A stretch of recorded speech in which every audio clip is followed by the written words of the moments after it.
नमस्कार, मैं हूं शाहनवाज अख्तर।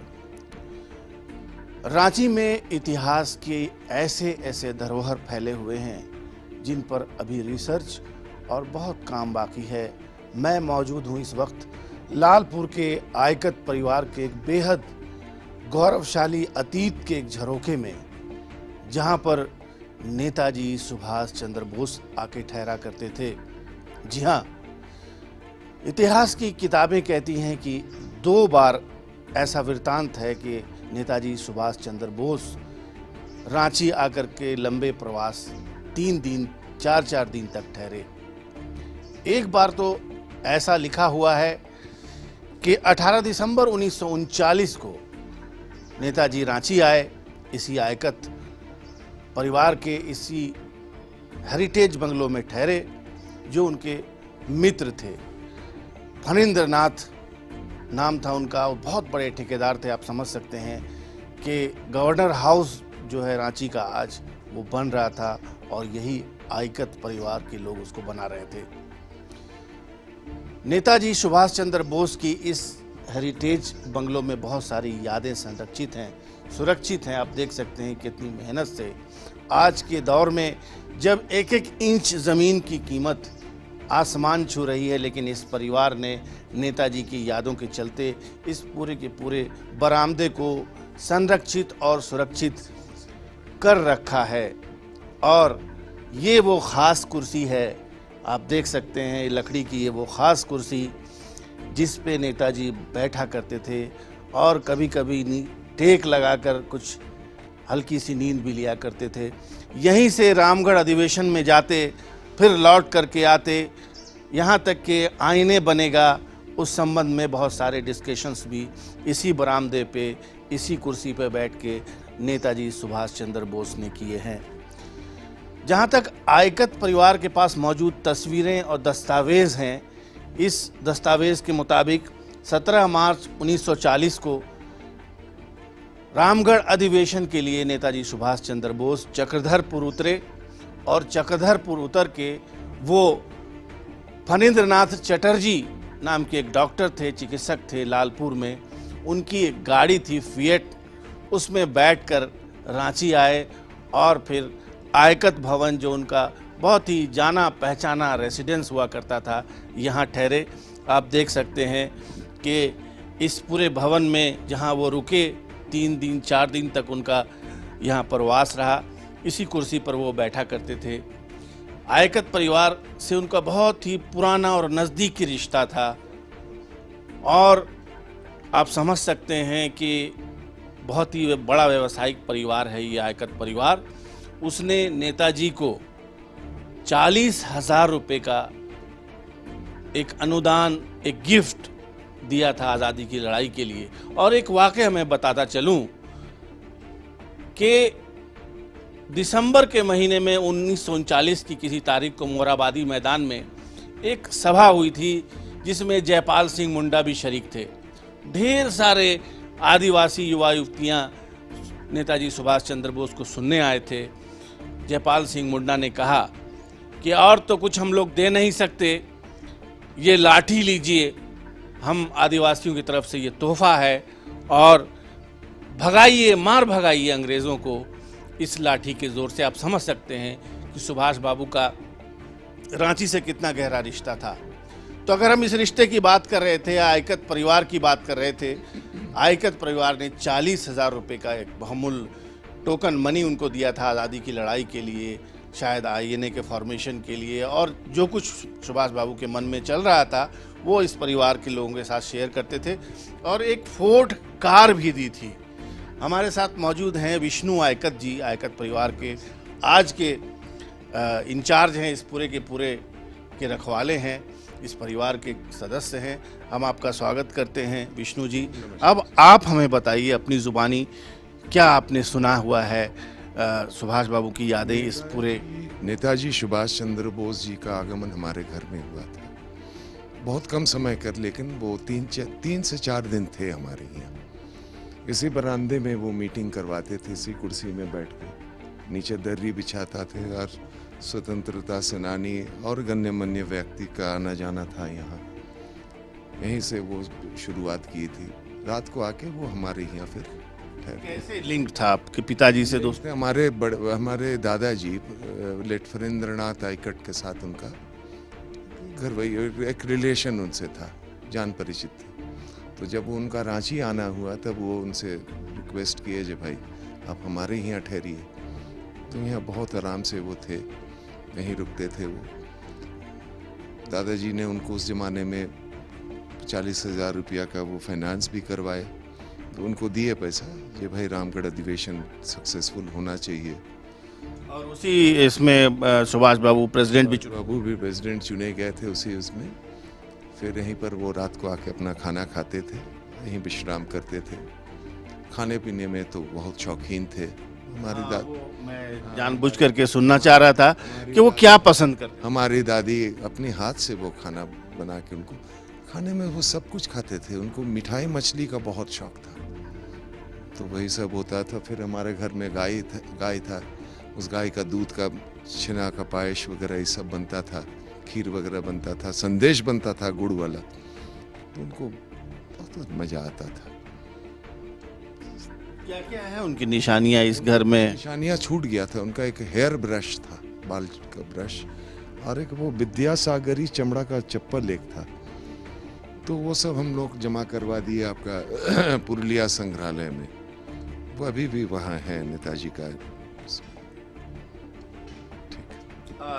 एक बात ये है कि जब भी सुभाष बाबू का जिक्र आता होगा, नेताजी का जिक्र आता होगा, और एक अनसुलझी पहेली आप भी सुनते हैं, हम भी सुनते हैं कि मन नहीं मानता है कि सुभाष बाबू की दुष्णु विमान दुर्घटना में शहादत या मृत्यु हुई होगी। आप लोगों का क्या मानना? बोलना बहुत मुश्किल है, बहुत बहुत मुश्किल है। और एक चीज़ और भी है विक्टर जी, आज हम हेमंत जी सरकार को भी बहुत ये करते हैं, जो एक अवकाश डिक्लेयर कर दिया 23 जनवरी को। मोदी जी को भी हम करते हैं, क्योंकि वो इस चीज़ पर बहुत ये किए हैं और मंथन भी कर रहे हैं उनका सारा रिकॉर्ड्स वगैरह निकालने के लिए। हम बहुत आभारी हैं। उत्तर प्रदेश में एक गुमनामी बाबा के बारे में ये जिक्र होता रहा, अक्सर होता रहा। हम लोग पढ़ते रहे, कई बार तो ऐसा लगता था कि वही सुभाष चंद्र बोस थे, नेताजी के रूप में वो छुप छुप के वहाँ रहे। मन नहीं मानता है कि वो ऐसा कद काठी का और वो वैसी पर्सनालिटी का कोई व्यक्ति छुप छुपा कर वहाँ रह सकता है और इतने दिनों तक। हालांकि बहुत सारे ऐसे दावे बहुत सारे लोगों ने किए हैं कि नेताजी थे और ये थे, लेकिन आप लोग कभी क्या इच्छा नहीं हुई कि जाके मिले गुमनामी बाबा? नहीं, हम लोग को इच्छा नहीं हुई थी। उस टाइम दादाजी थे, वो भी बीमार पड़ गए। उस टाइम में वो बीमार रहते ही थे, हाई ब्लड प्रेशर उनको था, शुगर था, और चलना फिरना भी। हम लोग तो तब पैदा भी नहीं हुए थे, हमारे पिताजी वगैरह सब छोटे छोटे थे। उस टाइम का हमको नहीं पता। विष्णु जी, जहाँ पर हम खड़े हैं वो रांची के हाट है रांची का, और यहाँ की एक एक इंच ज़मीन की कीमत है अरबों रुपए के। यहाँ पर अपार्टमेंट बन सकते हैं, व्यवसायिक इस्तेमाल हो सकता है, लेकिन आप लोगों ने इस धरोहर को संरक्षित करके रखा हुआ उसी रूप में। ये जब तक हम सकेंगे हम इसको ऐसे ही रखेंगे। फिर नेक्स्ट जनरेशन क्या करेगा उसका हम। तो ये विष्णु आयकत जी ने जो अभी कहा है वो अपने आप में ये समझने के लिए, बूझने के लिए काफ़ी है कि हम हिंदुस्तानियों को अपनी ऐतिहासिक धरोहरों से और अपने श्रीमनियों से, अपने इतिहास पुरुषों से कितना प्रेम है। मैं यहाँ पे खड़ा हुआ हूँ, आपको मैं बता नहीं सकता कि इस वक्त मेरे बदन के अंदर एक सिहरन से हो रही है जब ये मैं महसूस करता हूँ कि इसी कुर्सी पर नेताजी सुभाष चंद्र बोस कभी बैठा करते थे।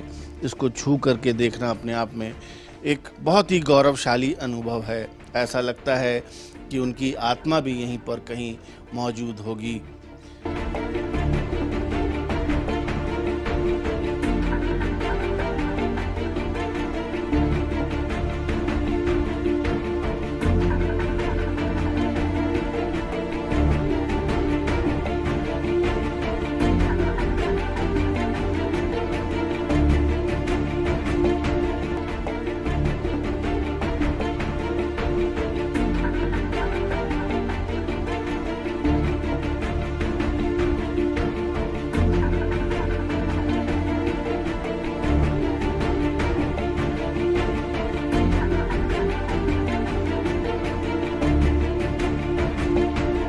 23 जनवरी को देश के उस महान सपूत का जन्मदिन है जिन्हें लोग सुभाष बाबू के नाम से भी जानते हैं, सुभाष बोस के नाम से भी जानते हैं। रांची में भी उनकी बहुत सारी निशानियां मौजूद हैं और एक खास गाड़ी जो आपको मैं दिखा रहा हूं, जिसको मैं स्पर्श कर रहा हूं तो मेरे रोम रोम से झंझनाहट का एहसास होता है। 17 मार्च 1941 के आसपास चक्रधरपुर रेलवे स्टेशन पर यह गाड़ी एक खास व्यक्ति का इंतजार कर रही थी। रेलगाड़ी रुकती है और रांची के मशहूर चिकित्सक फणींद्रनाथ चटर्जी इस गाड़ी से बाहर निकलते हैं और स्टेशन से एक ओजपूर्ण व्यक्तित्व वाला पुरुष, जो महापुरुष था, सुभाष चंद्र बोस, सुभाष बाबू, कांग्रेस के रामगढ़ अधिवेशन में शिरकत करने के लिए रांची आए हैं और चक्रधरपुर उतरते हैं और यही खास फिएट गाड़ी जिसका नंबर BRN 70 है, 49,900 गाड़ियां ऐसी बनाई थी इटली की कंपनी ने, फिएट कंपनी ने, जिनमें से एक खास गाड़ी ये भी है जो रांची में आज तक सुरक्षित है। हालांकि इसके कुछ रेस्टोरेशन का काम इन दिनों जारी है। आप देख सकते हैं कि रेडिएटर यहाँ पर नहीं है, ये रेडिएटर पॉलिश होने के लिए गया हुआ है और इसके बहुत महत्वपूर्ण पार्ट्स अब जा कर के मिले हैं और इस परिवार ने इसको सहेज कर रखा हुआ है और अब थोड़े ही दिनों के बाद अगर गाड़ियों को आप देखेंगे तो पूरी तरह से रिस्टोर हो जाएगी। हमारे साथ इस गाड़ी के मालिक और इसके रखवाले सुभाष बाबू से जुड़े हुए 2 व्यक्ति हैं, बहुत ही सज्जन व्यक्ति। सर, आप यहाँ पर आएँ और सबसे पहले तो आपका हम स्वागत करते हैं। ये ख़ास गाड़ी है जो आप लोगों ने कितने बरसों से सहेजी हुई है? ये गाड़ी 1932 में बाबूजी खरीदे थे, नया गाड़ी। अब उसी टाइम से है ये गाड़ी। इसी में सुभाष बाबू के ले आए थे बाबूजी और रामगढ़ ले गए थे। पहले तो चक्रधरपुर से रांची लाए। चक्रधरपुर से रांची लाए, उसके बाद रामगढ़ गए। रामगढ़ से फिर उनको स्टेशन में छोड़ दिए जाके, रांची रोड स्टेशन में। क्या कभी आपकी उनसे मुलाकात हुई कि नहीं हुई? जाहिर है। क्या सुभाष बाबू से? उस टाइम तो हम छोटे थे, एकदम बहुत ही छोटे थे। सुनाते होंगे बाबूजी। हाँ। घर में जो बातचीत होता है। कितना प्यार करते थे आपके पिताजी जो थे इस गाड़ी को? पिताजी को आप हर 2 साल 3 साल में गाड़ी बदली कर देते थे, लेकिन ये गाड़ी लेने के बाद उन बोले जे सबसे बेस्ट कार मेरा यही है, इसको कम से कम तुम लोग बचा कर रखना। घर परिवार में हमारा नाती पोता जो भी रहेंगे इसमें वो चढ़ पाएगा। 1932 से लेके वो जाहिर है 1941 में सुभाष बाबू इस गाड़ी में बैठे होंगे, तब से लेकर के आपने इसको उसी स्वरूप में रखा है, कोई चेंज नहीं है? नहीं, कोई चेंज नहीं किए हैं, जो है सो है। तो आप जब इस गाड़ी के मालिक बने, जब आपकी जिम्मेदारी में ये गाड़ी आई, तो आप चलाते रहे, कहाँ कहाँ गए? ये गाड़ी लेके हम कलकत्ता गए हैं, पटना गए। 1997 में कलकत्ता गए थे विंटेज रैली में गाड़ी लेके। उसमें शामिल हुए? हाँ, उसको फोटो वोटो है मेरा पास। विंटेज रैली के मैदान में खड़ा है गाड़ी। चलिए, तो बहुत महत्वपूर्ण धरोहर है। अरूप चटर्जी जी, आप यहाँ पर आएँ और जाहिर है अब आपसे भी कुछ बातें कर लें, क्योंकि अब आपकी जिम्मेदारी में है ये गाड़ी। और जब मैंने आपसे पहले भी मुलाकात की है तो आप बहुत ही सहेज के इसको रेस्टोर कराना चाहते हैं। क्या क्या करना है इसमें? ज़्यादा कुछ नहीं है, गाड़ी तो हमारा चालू कंडीशन में ही था। ये प्रॉब्लम मेन हम फेस करने लगे क्या, जे इसका जो वायरिंग सेटअप है वो 6 वोल्ट्स का है। आजकल 6 वोल्ट्स में कुछ भी नहीं मिलता, बैटरी कुछ नहीं मिलता है। तो लास्टली हमने ये डिसीजन लिया कि इसको कन्वर्ट किया जाए 12 वोल्ट में, जो आजकल की गाड़ियां हैं। तो 12 वोल्ट में करने के लिए सबसे बड़ा चैलेंज हमारा था कि इसका जो चार्जिंग यूनिट है, अल्टरनेटर जिसको बोलते हैं, वो अल्टरनेटर को चेंज करना होगा। लेकिन ये गाड़ी का जो इंजन का जो एल्गोरिदम बोलेंगे वो बिल्कुल ही आपका पैकार्ड के जैसा है, जो कि चेन से ड्राइव लेता है हमारा डायनमो। उसमें पॉसिबल नहीं था अल्टरनेटर लगाना, तो इसलिए इसके अल्टरनेटर को कलकत्ता भेजा गया, सेल्फ को कलकत्ता भेजा गया, वहाँ से 12 वोल्ट कन्वर्जन करके हमने इसमें डाला। जब इसमें डाला तो वायरिंग जो हमारा मैकेनिक था वो थोड़ा कन्फ्यूजन में था, तो हमने इसको क्या किया कि भाई एक काम करिए, पूरा नया वायरिंग डालिए। तो वायरिंग अभी बनने के लिए गया है, आधा से ज़्यादा काम हो चुका है। अब 1-2 रोज़ में आकर के उसको फिट करेगा तो हमारी गाड़ी फिर से चालू हो जाएगी। ये सुभाष बाबू तो अपने आप में एक लेजेंडरी पर्सनालिटी रहे, रहस्यमयी पर्सनालिटी रहे। क्या कभी उनकी चीज़ें कलेक्ट करने वाले, उन पर रिसर्च करने वाले, उन पर फिल्में बनाने वाले, कभी कौन कौन से लोगों ने आकर के इस गाड़ी को देखा? बहुत लोग आए। एक तो अब तो हम लोग तो जब होश संभाले हैं उसके बाद से तो बहुत कम हो, पहले बहुत लोग आए। एक बार बांकुड़ा से कोई आए थे, वो कुछ किताबें लिख रहे थे, तो वो सारा डिटेल लेकर के गए। फिर हमारे रांची के ही हमारे प्रोफेसर साहब हैं राम रंजन सेन सर, उन्होंने भी किताब लिखा है रांची के इतिहास के ऊपर में, तो उनके भी पास बहुत सारा कंटेंट है इस गाड़ी का, हमारे परिवार का, सुभाष चंद्र बोस का। उसके बाद डॉक्टर यदुगोपाल मुखर्जी हैं, हमारे लालपुर में ही एक भैया रहते हैं आयकद्दा, जिनके यहाँ नेताजी आकर के ठहरा करते थे, वो सारा सामान वहाँ वो भी संजो के रखते हैं। ये सारा चीज़ है, जो भी नेताजी से थोड़ा सा भी कनेक्शन जिस आदमी का है तो वो उसको तो संभाल के रखता ही है। ये उनका करिश्मा का आप भी इसको रखेंगे? जी बिल्कुल बिल्कुल पीढ़ी दर पीढ़ी। बिल्कुल बिल्कुल। ये हम लोग तो तीसरी पीढ़ी हुए, अब हम अपने बच्चों को भी तैयार करेंगे हमारे बाद, ताकि वो उसको संभाल पाए।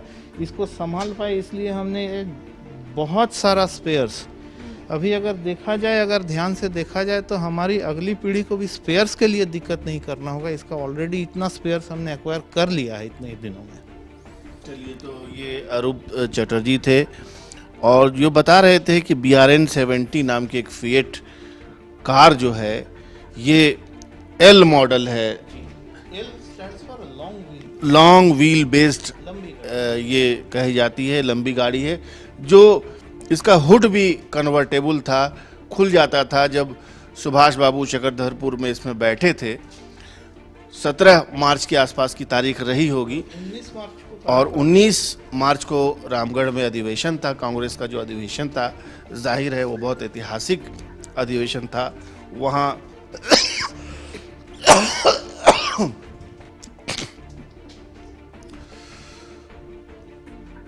न सिर्फ ये गाड़ी ऐतिहासिक है, बल्कि इसे वे जुड़े हुए जितने भी तथ्य हैं, रांची में और भी ऐसी कुछ जगहें हैं जहां पर सुभाष बाबू आकर के रांची में रहा करते थे और यहाँ के लोगों से मिलना जुलना था उनका। 3 से 4 दिन रांची जब भी आते थे तो यहाँ पर ज़रूर विश्राम करते थे। इसी बिल्डिंग के बिल्कुल निकट में लालपुर चौक पर एक आयकत परिवार है, वहाँ उनका ज़्यादा समय बीतता था, वहाँ पर वो विश्राम भी करते थे, लोगों से मुलाकातें भी करते थे। और जिस रामगढ़ अधिवेशन की बात हम कर रहे हैं वो 19 मार्च 1941 को हुआ था, और ये अपने आप में ऐतिहासिक तथ्य भी है कि उसमें सुभाष बाबू को प्रेसिडेंट कांग्रेस का चुना गया था, और उसके बाद फिर बाद में वो कांग्रेस से उनका दुराव हो गया, अलग हो गए और अपनी एक अलग राह उन्होंने बनाई। और आज तक ये रहस्य है कि सुभाष बाबू की वाकई विमान दुर्घटना में मौत हुई थी या फिर वो छुप गए थे, किसी खास मकसद से देश से बाहर चले गए थे, क्योंकि देश को एक नेतृत्व देना था। और बाद में उन्होंने जो कुछ भी किया वो अब भी किताबों में है। कुछ लोग एक सन्यासी बाबा को कहते थे कि वो सुभाष बाबू के रूप में बहुत दिनों तक जीवित थे, और 1984 के आसपास मुझे लगता है कि इन पर शक था किसी को कि वो सुभाष बाबू हो सकते हैं। बहरहाल एक ऐतिहासिक राज है जिस पर से अभी पर्दा उठना बाकी है। बहरहाल रांची में आयकत फैमिली के पास भी बहुत सारी ऐसी यादगारें हैं जो सुभाष बाबू से जुड़ी हुई हैं, लेकिन ये खास गाड़ी एक बार फिर से आप देख लीजिए। ये इस पे न सिर्फ ये कि सुभाष बाबू ने एक बार कई बार सफ़र किया है और इसी गाड़ी से रामगढ़ अधिवेशन में शरीक होने के लिए रांची से रामगढ़ भी गए थे। और फिर जब अधिवेशन ख़त्म हुआ तो रांची रोड जो एक स्टेशन है वहाँ पर जाके उन्होंने इसी गाड़ी से ट्रेन पकड़ी थी।